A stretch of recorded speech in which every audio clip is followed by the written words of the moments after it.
দেখেছি কিভাবে মাধবপুর রাজ্যের রাজবাড়িতে রাজকন্যার জন্ম হওয়ার জন্য রাজা মণিচন্দ্র তার 12 পুত্রকে হত্যা করার পরিকল্পনা করেছিলেন। আর নিজের পিতার হাত থেকে বাঁচতে সেই 12 জন রাজপুত্র কিভাবে পালিয়ে গিয়েছিল জঙ্গলে। ঠিক তার 10 বছর পর রাজকন্যা রানীর কাছ থেকে তার 12 দাদাদের কথা জানতে পারে, আর এটাও জানতে পারে যে তার জন্মের কারণেই তার 12 দাদাকে এই রাজবাড়ি ত্যাগ করে চলে যেতে হয়েছিল। সব কথা জানার পর রাজকন্যা রানীকে তার 12 পুত্রকে ফিরিয়ে আনার প্রতিশ্রুতি দেয়।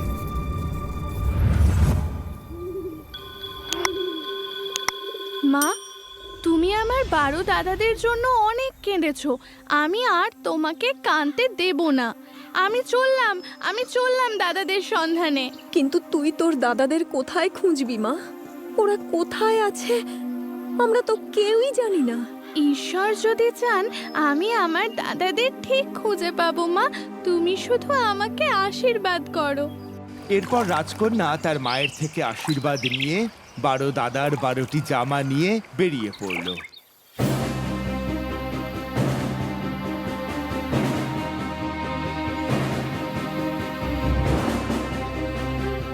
পাহাড় পেরিয়ে নদী পেরিয়ে হাঁটতে হাঁটতে সে এক গভীর বনের মধ্যে প্রবেশ করল। ইতিমধ্যেই সন্ধ্যা নেমে এসেছে। চারিদিকে ঘুটঘুটে অন্ধকার, কোথাও কোনো জনমানবের চিহ্ন পর্যন্ত নেই।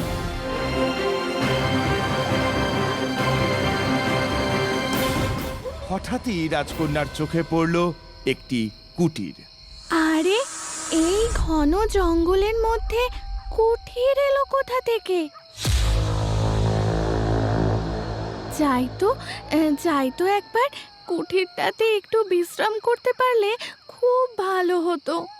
রাজকন্যা সোজা সেই কুটিরে চলে গেল।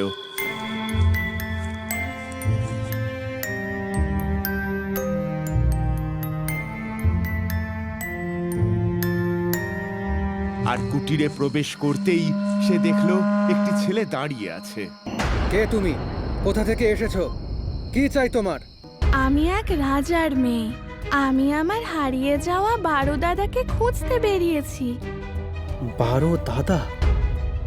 হ্যাঁ, যতদিন না তাদের খোঁজ পাই আমি আমার রাজ্যে ফিরে যাব না। আমি যে আমার মাকে কথা দিয়েছি 12 দাদাকে নিয়ে তবেই আমি রাজ্যে ফিরবো।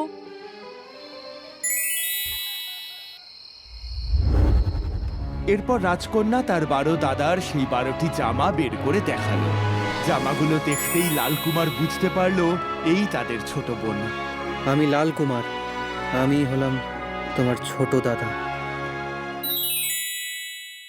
আনন্দে রাজকন্যার চোখে জল এলো, লালকুমারও কাঁদলো।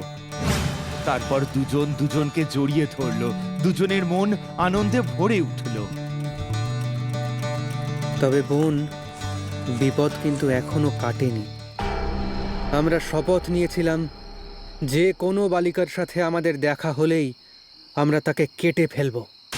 আমাকে কেটে ফেললে যদি আমার 12 দাদাদের মনে শান্তি হয় তবে আমি তাতেই খুশি হয়ে মরতে রাজি। না না, তোমাকে মরতে হবে না। এই যে বড় কলসিটা দেখছো, তুমি এর ভেতর লুকিয়ে পড়ো। আমাদের 11 জন দাদা এলে তারপর কিছু একটা ব্যবস্থা করা যাবে। লালকুমারের কথা মতো রাজকন্যা মাটির কলসির মধ্যে লুকিয়ে পড়ল। এদিকে সন্ধ্যা হতেই রাজপুত্ররা সব কুটিরে ফিরে আসে। লালকুমার তার 11 দাদাদের খেতে দিল।